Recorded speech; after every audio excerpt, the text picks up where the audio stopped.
Shalom Bapak Ibu Saudara-saudara yang dikasih Tuhan. Puji nama Tuhan, kita bisa berkumpul pada hari ini untuk beribadah kepada Tuhan. Mari kita siapkan hati kita mau menyembah Tuhan, memuliakan namanya. Mari kita mau bersatu dalam doa.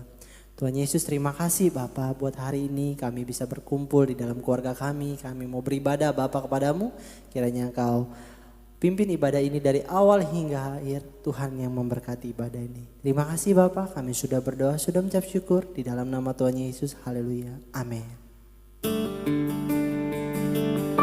Mari kita siapkan hati kita mau meninggikan Tuhan.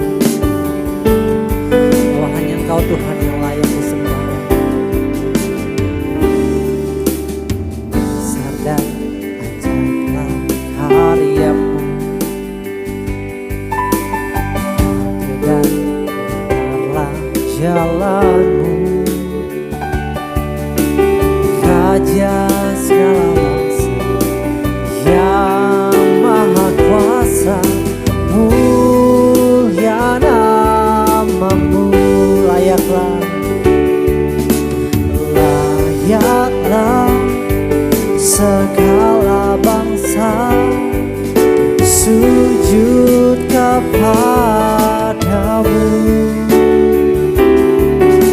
sebab Kau Allah yang kudus, layak disembah. Terima kasih Tuhan. Sabda ajaiblah karya-Mu,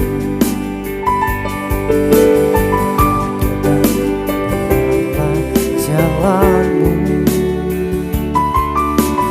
Raja segala bangsa yang maha kuasa, mulia nama-Mu.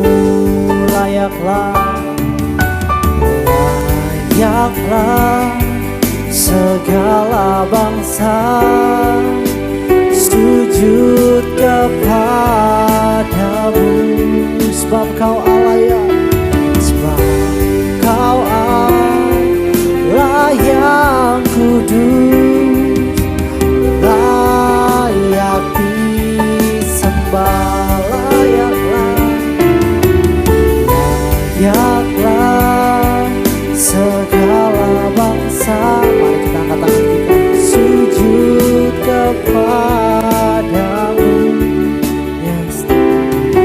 Sebab Kau Allah yang kudus, layak disembah.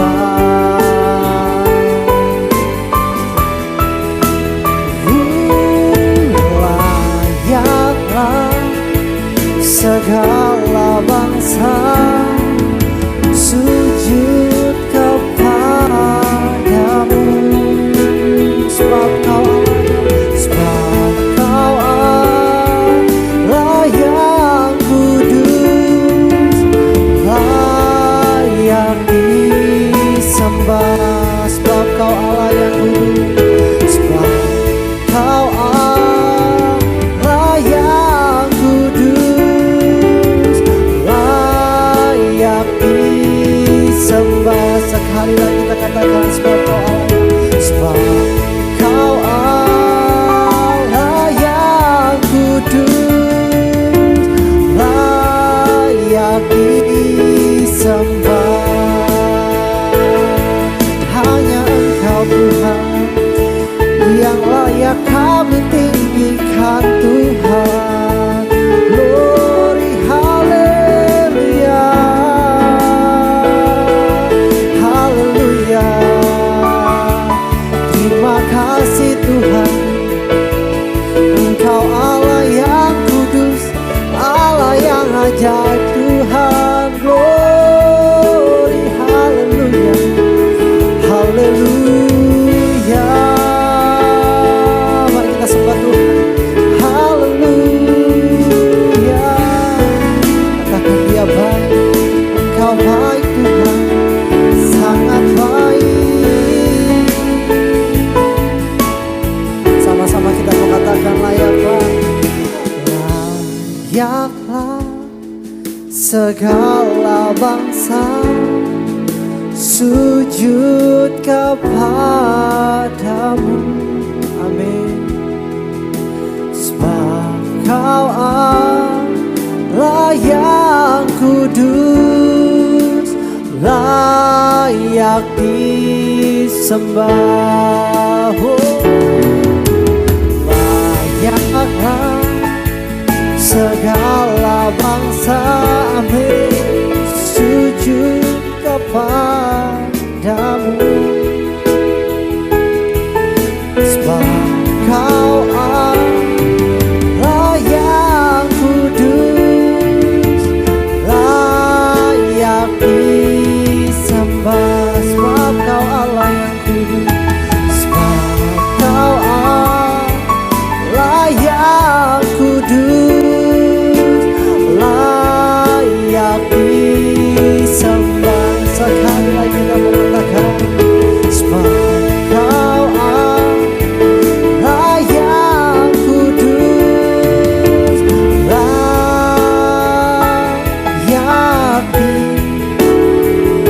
disembah. Berikan tepuk tangan yang paling meriah bagi Tuhan. Haleluya, haleluya. Terima kasih Bapa, kami bersyukur Bapa, kami bisa menyembah muji nama-Mu. Kami siapkan hati kita Bapa untuk terus Bapa meninggikan nama Tuhan, dan kami mau mendengarkan firman Tuhan. Terima kasih Bapa, terima kasih. Kiranya Engkau Bapa selalu hadir, selalu di dalam kehidupan kami Bapa. Terima kasih Bapa.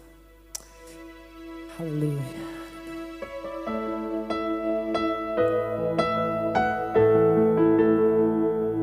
Baik Tuhan, kami mau datang kepadamu Bapa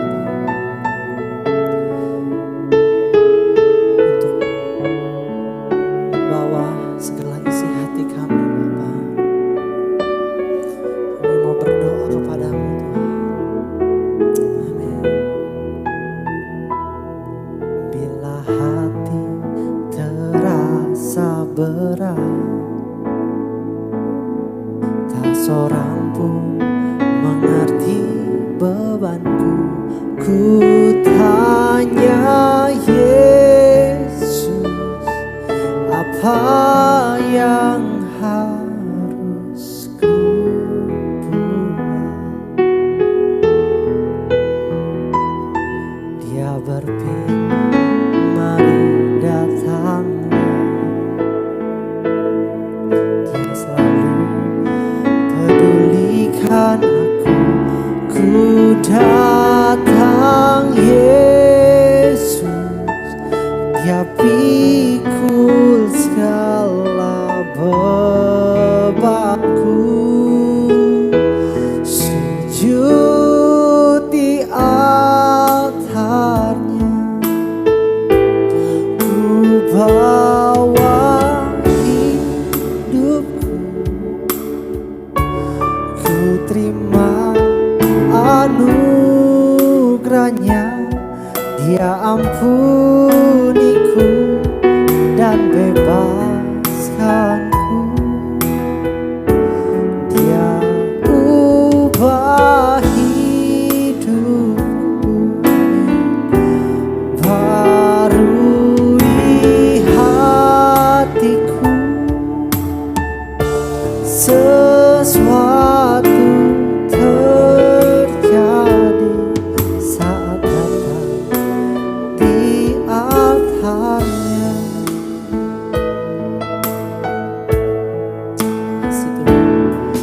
Bila hati terasa berat,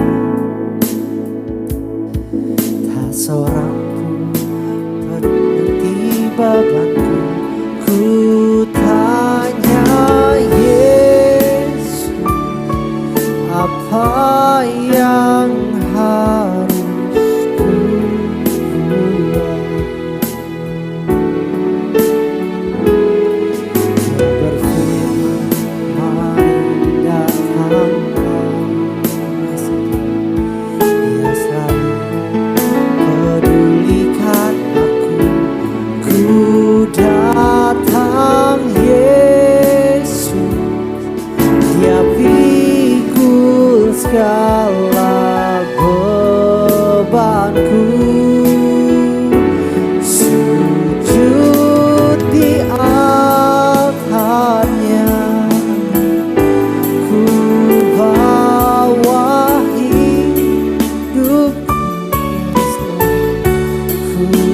terima anugerahnya, Dia ampuniku dan bebaskanku.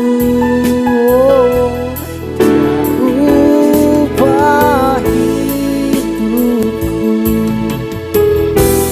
barui hatiku. Sesuatu terjadi saat datang di altarnya.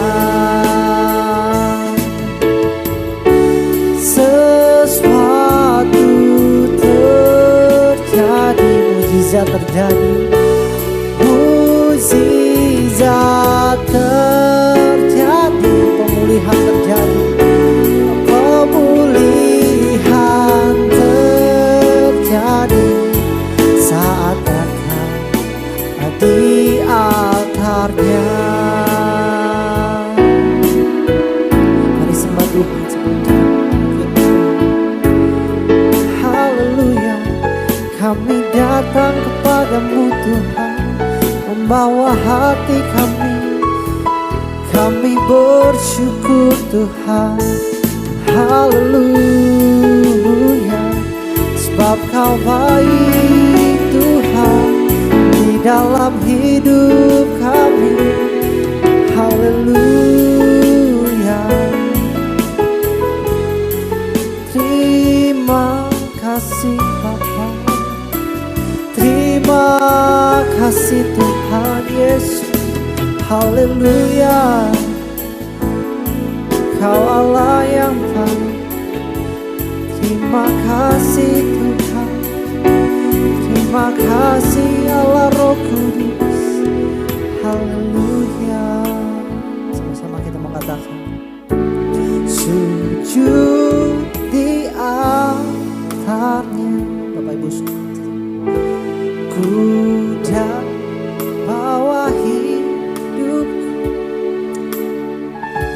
ku terima anugerahnya, Dia ampuniku dan bebaskanku.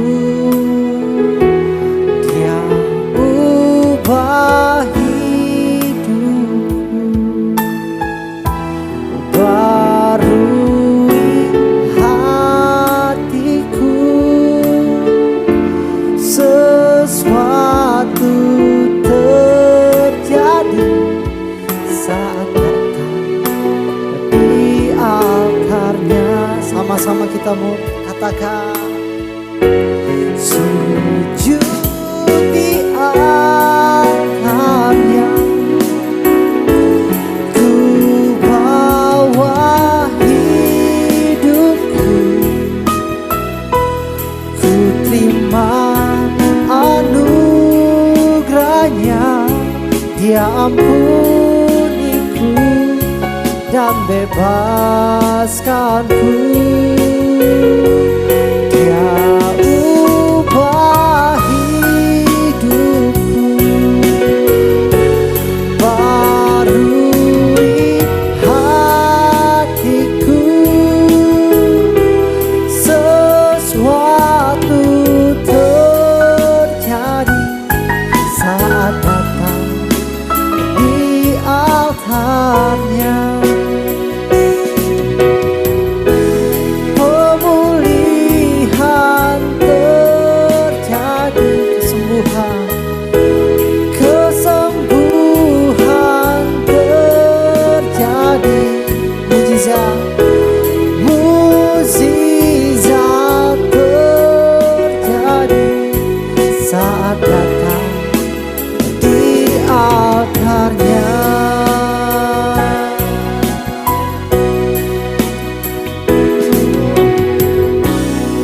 Terima kasih Bapak, terima kasih. Kami bersyukur Bapak, kami bisa datang kepadamu, memuji memuliakan nama-Mu Bapak.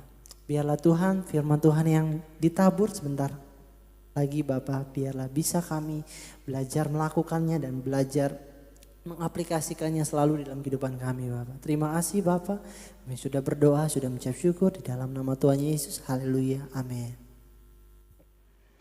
Shalom Bapak Ibu Saudara Jemaat GBI Filemon yang dikasihi Tuhan. Saya bersyukur bahwa pagi menjelang siang ini boleh dipertemukan dengan Bapak Ibu Saudara meskipun melalui media online. Sebelum kita merenungkan kebenaran firman Tuhan, mari kita terlebih dahulu kita tundukkan kepala, kita masuk dalam doa. Bapa yang ada dalam surga, kami mengucap syukur kepadamu ya Tuhan, oleh karena kasih dan anugerah-Mu Engkau mempertemukan kami meskipun melalui media online. Dan saat ini Tuhan, kami mau merenungkan kebenaran firman-Mu. Mari Tuhan Kau urapi hamba-Mu, beri hamba-Mu hikmat untuk hamba menguraikan kebenaran firman-Mu. Dan urapi setiap kami yang menerimanya, Engkau memampukan kami memahami. Lebih dari itu, mampukan kami melakukannya. Di dalam nama Tuhan Yesus kami berdoa dan mengucap syukur. Amin. Mari kita sama-sama buka satu bagian firman Tuhan yang terambil dari kitab Efesus pasal 6. Efesus pasal 6 ayat 10 sampai dengan ayat yang ke-20. Demikian bunyi firman Tuhan. Akhirnya hendaklah kamu kuat di dalam Tuhan, di dalam kekuatan kuasa-Nya. Kenakanlah seluruh perlengkapan senjata Allah supaya kamu dapat bertahan melawan tipu muslihat iblis. Karena perjuangan kita bukanlah melawan darah dan daging, tetapi melawan pemerintah-pemerintah, melawan penguasa-penguasa, melawan penghulu-penghulu dunia yang gelap ini, melawan roh-roh jahat di udara. Sebab itu ambillah seluruh perlengkapan senjata Allah, supaya kamu dapat mengadakan perlawanan pada hari yang jahat itu, dan tetap berdiri sesudah kamu menyelesaikan segala sesuatu. Jadi berdirilah tegap, berikat pinggangkan kebenaran, dan berbaju zirahkan keadilan. Kakimu berkasutkan kerelaan untuk memberitakan Injil damai sejahtera. Dalam segala keadaan pergunakanlah perisai iman, sebab dengan perisai itu kamu akan dapat memadamkan semua panah api dari si jahat. Dan terimalah ketopong keselamatan dan pedang roh, yaitu firman Allah, dalam segala doa dan permohonan. Berdoalah setiap waktu di dalam roh, dan berjaga-jagalah di dalam doamu itu dengan permohonan yang tak putus-putusnya untuk segala orang kudus, juga untuk aku, supaya kepadaku jika aku membuka mulutku dikaruniakan perkataan yang benar, agar dengan keberanian aku memberitakan rahasia Injil yang kulayani sebagai utusan yang dipenjarakan. Berdoalah supaya dengan keberanian aku menyatakannya sebagaimana seharusnya aku berbicara. Amin. Nah, Bapak Ibu Saudara yang saya kasih dalam Tuhan, pada pagi menjelang siang hari ini saya ingin sharing satu bagian firman Tuhan dengan tema menjadi pribadi yang merdeka. Nah, Bapak Ibu Saudara, kalau bulan Agustus tahun 2021 ini bangsa kita memperingati 76 tahun kemerdekaan Indonesia. Tetapi hari-hari ini kalau kita melihat ada begitu banyak masyarakat kita yang belum sungguh-sungguh dalam tanda kutip menikmati kemerdekaan. Karena apa? Ada begitu banyak orang yang masih berjuang secara ekonomi, mereka yang berjuang untuk kehidupan mereka, mereka yang hidup di bawah garis kemiskinan dan lain sebagainya. Nah, Bapak Ibu Saudara, demikian pula di dalam kehidupan kekristenan kita. Ketika kita mengatakan diri sebagai anak Allah, kita mengatakan bahwa kita sudah dimerdekakan oleh Kristus. Mari kita bertanya kembali kepada diri kita, apakah kita sudah sungguh-sungguh menjadi pribadi-pribadi yang merdeka di dalam Tuhan? Nah, saya tidak akan khotbah terlalu panjang lebar. Nah, Bapak Ibu Saudara, bagaimana supaya kita boleh menjadi pribadi-pribadi yang mengalami kemerdekaan di dalam kehidupan kita? Ada beberapa hal. Yang pertama, mengapa ada orang-orang Kristen, meskipun dia mengatakan dirinya anak Tuhan, meskipun dirinya adalah anak Allah, meskipun dirinya adalah orang yang sudah ditebus oleh Kristus, tetapi ada orang-orang Kristen yang belum menikmati kemerdekaan dalam tanda petik di dalam kehidupannya. Saya catat di sini paling tidak ada 3 hal. Mengapa ada orang-orang Kristen yang belum merdeka di dalam kehidupannya? Yang pertama, ada orang-orang Kristen yang memiliki pemahaman yang salah. Kitab Roma pasal 6 ayat 1 dan 2 mengatakan jelas sekali. Jika demikian, apakah yang hendak kita katakan? Bolehkah kita bertekun dalam dosa supaya semakin bertambah kasih karunia itu? Sekali-kali tidak. Bukankah kita telah mati bagi dosa? Bagaimanakah kita masih dapat hidup di dalamnya? Bagian ini menarik sekali untuk kita renungkan. Rasul Paulus memberikan sebuah penjelasan, mencoba memberikan sebuah pemahaman kepada jemaat di Roma, kepada orang-orang di Roma, bahwa memang kita saat ini hidup di zaman kasih karunia.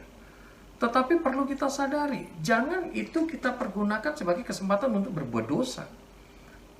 Nah, nggak sedikit dari hari ini orang-orang Kristen dalam tanda petik memiliki pemahaman yang salah. Karena apa? Oh, saya hidup di zaman kasih karunia, saya bukan hidup di zaman Taurat. Saya sudah diampuni, saya mati masuk surga. Jadi kalau seumpama sekarang saya berbuat dosa, ya nggak apa-apa, ya fine-fine aja. Ada begitu banyak orang Kristen yang hidup masih kompromi dengan dosa. Dan mereka mengatakan bahwa, oh kalau saya berbuat dosa ya nggak apa-apa lah. Toh Tuhan maha pengasih, toh Tuhan maha pengampun. Kalau kita berbuat dosa nanti tinggal minta ampun sama Tuhan. Tuhan pasti ampuni kita. Loh Bapak Ibu Saudara, di dalam kehidupan kita mari kita belajar menjadi orang-orang yang tidak kompromi dengan dosa. Rasul Paulus mengatakan jelas sekali di dalam bagian ini, jika demikian, apakah yang hendak kita katakan? Bolehkah kita bertekun dalam dosa? Kata bertekun di dalam bahasa Yunani-nya pakai kata epimeno. Artinya kita terus-menerus melakukan tindakan dosa itu. Berapa banyak hari-hari ini orang yang mengatakan dirinya Kristen, orang yang mengatakan dirinya sudah dimerdekakan oleh Tuhan, tapi mereka masih terus-menerus hidup di dalam dosa. Bukannya mereka nggak tahu tentang dosa itu, mereka tahu. Tapi mereka tetap melakukan perbuatan dosa itu. Karena mereka berpikir, ya kan kita hidup di zaman anugerah. Toh tetap aja kita mati, kita masuk surga. Nanti ketika mereka berbuat dosa, mereka mengatakan, toh Tuhan maha pengasih, Tuhan maha penyayang, Tuhan maha pengampun, toh Tuhan ampuni.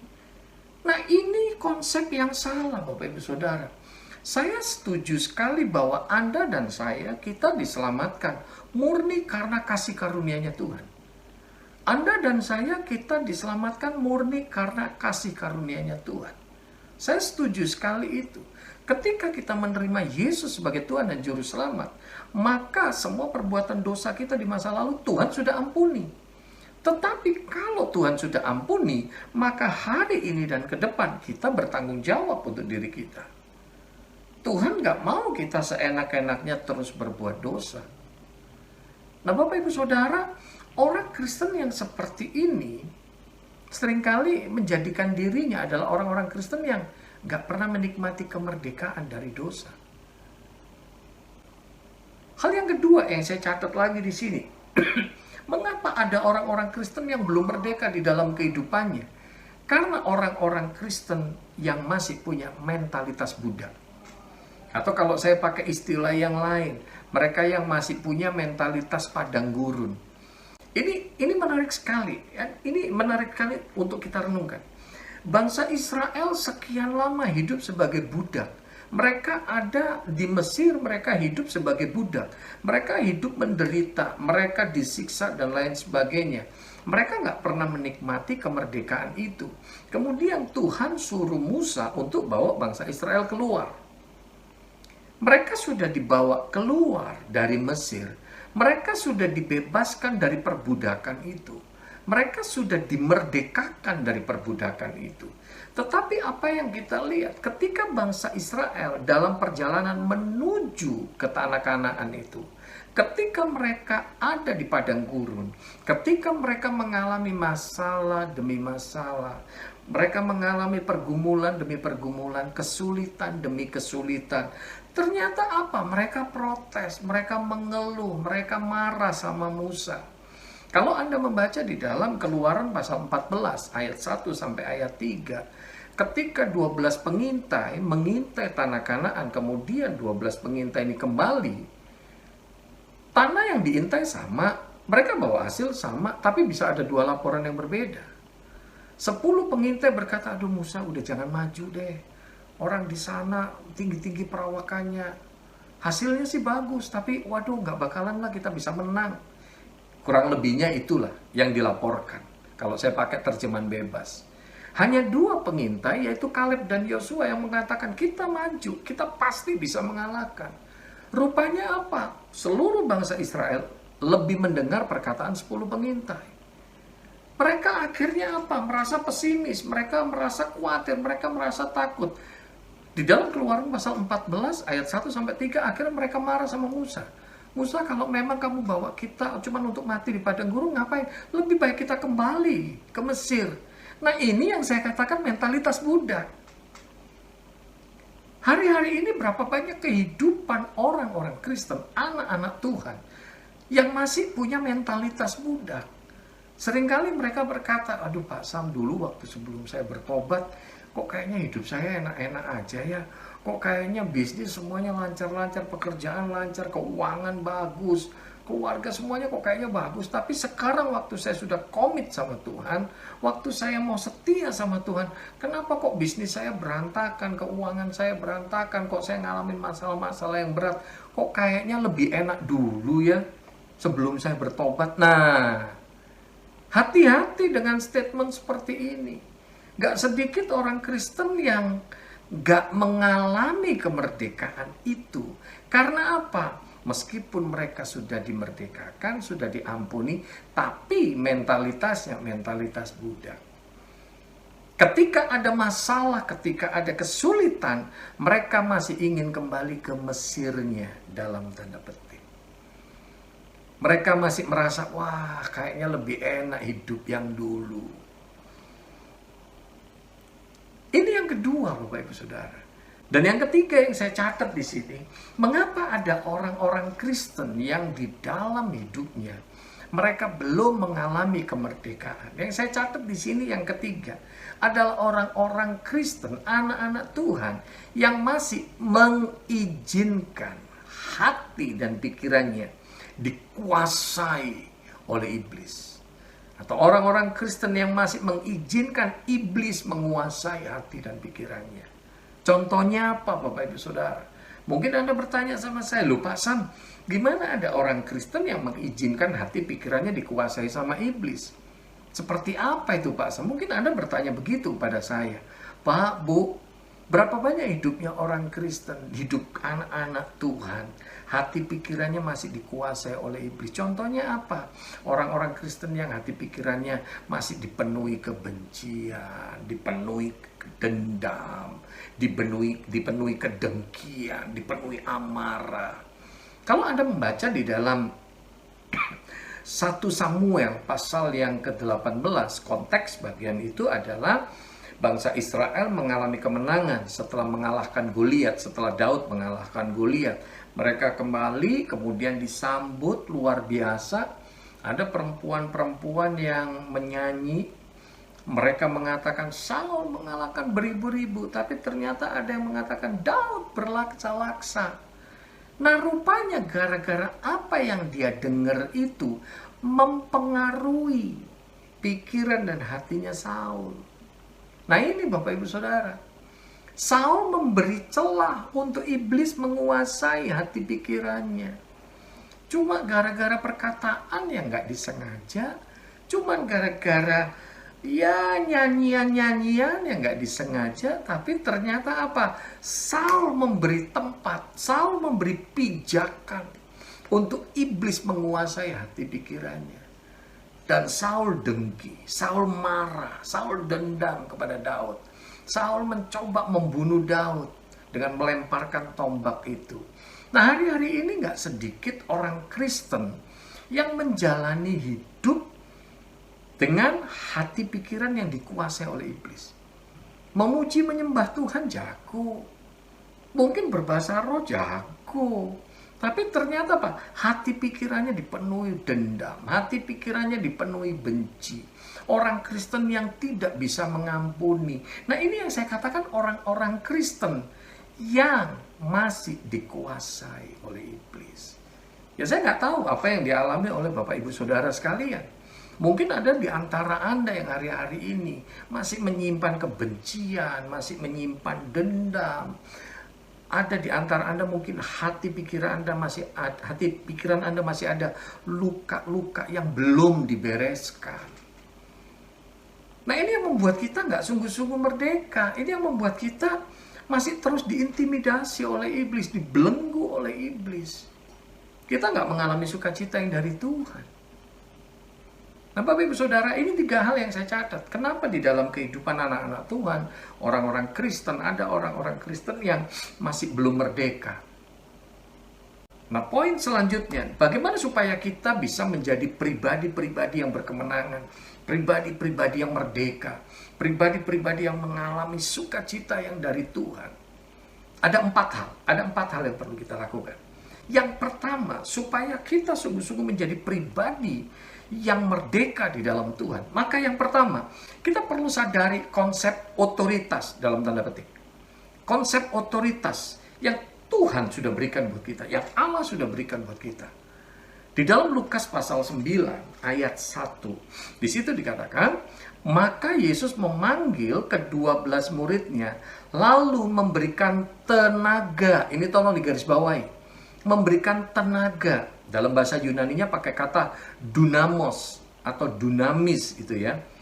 Dan kuasa.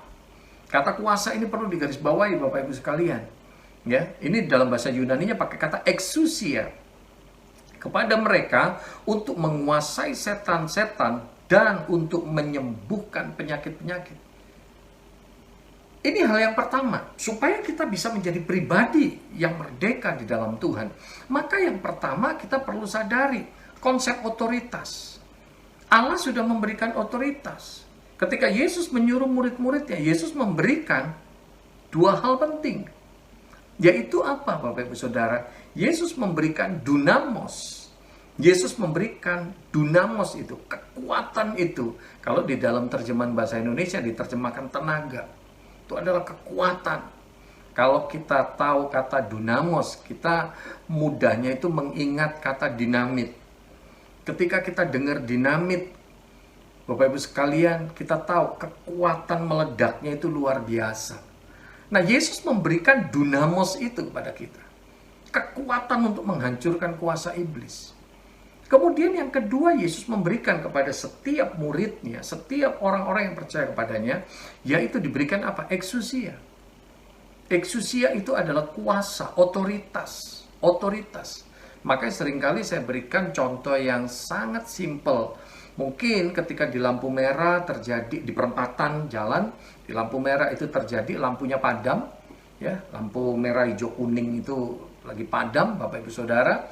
Kalau Anda lihat bisa jadi muncul seorang polisi, mungkin polisinya badannya nggak perlu kekar banget itu, enggak. Badannya sih biasa aja. Tapi ketika harusnya dari arah yang di depan itu harusnya jalan, tapi kalau semua polisi itu tiba-tiba stop, dan kemudian dari bagian sini dia suruh jalan, maka orang di bagian depan atau bagian belakangnya dia akan berhenti, dan bagian kanan polisi itu terus jalan, terus. Kenapa dia bisa mengatur seperti itu? Karena apa? Seragam yang dia pakai itu adalah otoritas. Seragam yang dia pakai, yang polisi kenakan, itu adalah otoritas. Begitu pula ketika kita menerima Kristus sebagai Tuhan dan Juru Selamat. Yesus sudah memberikan otoritas, kita sudah memiliki seragam ilahi. Oleh sebab itu, pakai itu, Bapak Ibu Saudara. Tuhan sudah memberikan tenaga atau dunamos itu. Kekuatan di dalam diri kita untuk menghancurkan pekerjaan iblis. Dan Tuhan juga sudah memberikan kepada kita kuasa, otoritas. Oleh sebab itu, kalau ada orang yang kerasukan dan lain sebagainya, ketika kita berdoa, kita tenging dalam nama Yesus, keluar. Jangan orang yang diusir, setan yang diusir, Bapak Ibu Saudara. Kita bilang keluar. Harusnya setan itu keluar. Bukan karena kita sakti, tapi karena ada otoritas Allah di dalam diri kita. Nah, hal yang kedua, supaya kita menjadi pribadi-pribadi yang merdeka, maka kita perlu menjadi orang Kristen yang kuat. Ini yang kedua. Efesus pasal 6 ayat yang ke-10 dikatakan, akhirnya hendaklah kamu kuat di dalam Tuhan, di dalam kekuatan kuasanya. Ini jelas sekali Bapak Ibu Saudara. Ini yang kedua. Supaya kita menjadi pribadi-pribadi yang merdeka, pribadi-pribadi yang mengalami sukacita yang dari Tuhan, sukacita kemerdekaan itu. Maka yang kedua, kita perlu menjadi pribadi-pribadi yang kuat. Bapak Ibu sekalian, secara fisik, kalau fisik kita mau kuat, gak terjadi secara otomatis. Fisik kita supaya kuat, kita perlu exercise, kita perlu olahraga, kita perlu latihan. Ada orang-orang yang kuat treadmill 40 menit sampai 1 jam, kuat sekali. Tapi kalau kita nggak biasa, Bapak Ibu Saudara, disuruh treadmill 5-10 menit, ngos-ngosan kita. Nggak kuat kita. Karena nggak dilatih tubuhnya. Tubuh kita supaya kuat, itu perlu latihan. Begitu pula roh kita. Roh kita supaya kuat, itu perlu dilatih, Bapak Ibu Saudara. Orang Kristen yang nggak senang doa, dia nggak punya kekuatan, karena nggak dilatih rohnya untuk berdoa. Nah ini yang kedua, kita perlu kuat di dalam Tuhan, di dalam kekuatan kuasanya. Ini kita perlu latih roh kita. Orang yang nggak biasa menyembah Tuhan, maka ketika disuruh masuk dalam hadirat Tuhan, disuruh menyembah Tuhan, nggak enjoy, karena apa? Rohnya nggak kuat. Rohnya nggak terlatih untuk itu. Nah, yang ketiga yang saya catat di sini, bagaimana kita menjadi pribadi-pribadi yang merdeka. Di dalam Efesus pasal 6 ayat yang ke-11 dikatakan, kenakanlah seluruh perlengkapan senjata Allah, supaya kamu dapat bertahan melawan tipu muslihat iblis. Ini yang ketiga. Supaya kita menjadi pribadi yang merdeka, maka kita perlu mengenakan seluruh perlengkapan senjata Allah. Kata kenakanlah itu saya suka. Karena apa? Ketika ada kata kenakan, pakailah, artinya seluruh perlengkapan senjata itu sudah disediakan. Allah sudah menyediakan perlengkapannya untuk kita melawan kuasa iblis, untuk kita maju berperang. Tuhan sudah sediakan itu. Masalahnya banyak orang Kristen nggak mau pakai. Banyak orang Kristen nggak bisa pakai. Makanya jangan kaget kalau seumpama ada anak-anak Tuhan, orang-orang Kristen, kadang-kadang ketika ada orang yang kerasukan dan lain sebagainya, disuruh doakan, oh enggak, ngeri, ntar setannya nepak ke gua. Nah, karena dia nggak sadar, dia nggak tahu konsep otoritas, dia nggak mau mengenakan itu. Bapak Ibu Saudara, kenakan seluruh perlengkapan senjata Allah. Ketika kita ada di dunia ini, kita ini sedang berperang melawan kuasa-kuasa kegelapan, kuasa iblis. Oleh sebab itu kenakan, kita perlu perlengkapi diri kita. Karena senjatanya itu Allah sudah sediakan, kita perlu pakai Bapak Ibu Saudara. Dan yang keempat, yang terakhir, bagaimana kita menjadi pribadi yang merdeka. Yang keempat yang saya catat di sini, jadilah jemaat yang berdoa dan berjaga. Jadilah jemaat yang berdoa dan berjaga-jaga, Bapak Ibu Saudara. Efesus pasal 6 ayat 18 dikatakan, dalam segala doa dan permohonan, berdoalah setiap waktu di dalam roh. Ini. Berdoalah setiap waktu di dalam roh. Dan berjaga-jagalah di dalam doamu itu, dengan permohonan yang tak putus-putusnya untuk segala orang kudus. Ini yang keempat. Hidup kita nggak akan mungkin kita menjadi orang-orang Kristen yang kuat, orang-orang Kristen yang mengalami kemerdekaan, kalau kita nggak pernah jadi orang-orang Kristen yang berdoa dan berjaga. Kenapa kita mesti berjaga-jaga? Karena kita nggak tahu kapan iblis menyerang kita. Dan kita tidak tahu dengan cara apa iblis menyerang kita. Oleh sebab itu kita perlu waspada, kita perlu berjaga-jaga. Kata berjaga-jaga itu Bapak Ibu Saudara di dalam bahasa aslinya itu bisa diartikan tetap mata kita terbuka. Kita harus tetap jaga mata kita melek. Jangan kita jadi orang yang tertidur. Nah ini penting sekali. Bapak Ibu Saudara, biarlah beberapa bagian ini boleh menjadi rema, menjadi berkat bagi kita. Jadilah pribadi-pribadi yang merdeka di dalam Tuhan. Ada 4 hal supaya kita bisa menjadi pribadi yang merdeka. Kita perlu apa Bapak Ibu Saudara? Kita perlu sadari konsep otoritas. Kemudian yang kedua, kita perlu menjadi orang Kristen yang kuat. Oleh sebab itu perlu dilatih, roh kita perlu dilatih. Kehidupan doa kita perlu dilatih Bapak Ibu Saudara. Dan yang ketiga di dalam bagian ini, pergunakan seluruh perlengkapan senjata Allah. Pakai, Tuhan sudah sediakan itu. Pakai itu Bapak Ibu Saudara. Dan yang keempat, kita menjadi pribadi-pribadi yang berdoa dan berjaga-jaga. Biarlah kebenaran firman Tuhan ini boleh menjadi rema sehingga kita mengalami kemerdekaan itu di dalam kehidupan kita. Mari kita tundukkan kepala, kita masuk dalam doa. Bapa, kami bersyukur secara singkat kami boleh merenungkan kebenaran firman-Mu. Kami boleh belajar dari kebenaran firman-Mu. Ampuni kami Tuhan, kalau mungkin selama ini kami menjadi orang-orang Kristen, kami menjadi anak-anak Tuhan, tapi hidup kami belum mengalami kemerdekaan. Karena mungkin kami masih menjadi orang-orang Kristen yang kompromi dengan dosa. Ataupun mungkin kami memiliki pemahaman-pemahaman yang salah. Kami menyepelekan kasih karunia Tuhan. Dan ampuni kami Tuhan, kalau mungkin selama ini kami punya mentalitas padang gurun, mentalitas yang seringkali mengeluh, seringkali marah, seringkali mudah kecewa, dan kami mau kembali pada kehidupan dosa. Tuhan, ampuni kami ya Tuhan. Dan biarlah melalui kebenaran firman-Mu ini kami disadarkan, kami diingatkan untuk kami memiliki mentalitas Kanaan, mentalitas pemenang. Tuhan, kami sadar kami tidak mampu berjuang seorang diri. Kami butuh tuntunan-Mu ya Allah Roh Kudus. Kami butuh pertolongan-Mu. Tuhan, suara hamba-Mu terbatas. Tapi biarlah kebenaran firman-Mu ini menjadi rema, menjadi berkat, menjadi kekuatan bagi setiap kami. Berkati setiap umat-Mu dalam kehidupan mereka, rumah tangga, pekerjaan, pelayanan mereka. Engkau memberkatinya. Berkati Tuhan hamba-hamba-Mu yang melayani di GBI Filemon. Baik itu Bapak Gembala, Pak Filipus maupun juga Wakil Gembala untuk Pak Cecep. Tuhan, Engkau berkati mereka, berkati keluarga mereka, berkati kesehatan mereka, berkati apapun yang mereka lakukan. Dan biarlah Tuhan melalui tugas tanggung jawab yang Tuhan percayakan, Tuhan boleh banyak jiwa dimenangkan, banyak jiwa dikuatkan, nama Tuhan ditinggikan. Dalam nama Tuhan Yesus kami berdoa dan mengucap syukur.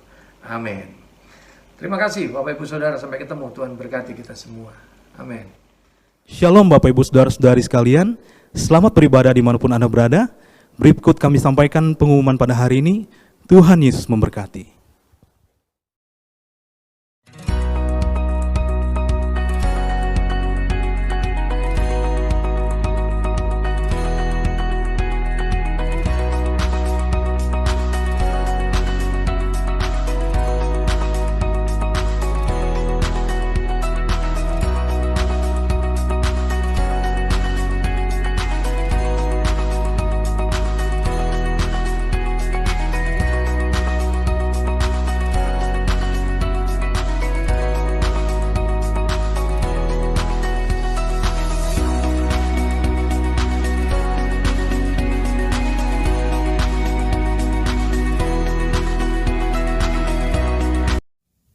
Dan kini saudara-saudara yang kekasih, dalam nama Tuhan Yesus Kristus, arahkan hati dan pikiranmu kepada Allah dan terima berkat Tuhan. Tuhan memberkati engkau dan melindungi engkau. Tuhan menyinarkan wajahnya dan memberikan kau kasih karunia. Tuhan menghadapkan wajahnya kepadamu dan memberikan kau damai sejahtera. Anugerah kasih Allah Bapa di dalam kerajaan surga, kasih karunia dan cinta kasih Tuhan Yesus Kristus, serta persekutuan kekuatan penghiburan Allah Roh Kudus terus tinggal menyertai saudara-saudara sekalian hari ini sampai Maranatha, Tuhan Yesus Kristus datang kembali. Yang percaya katakan bersama saya.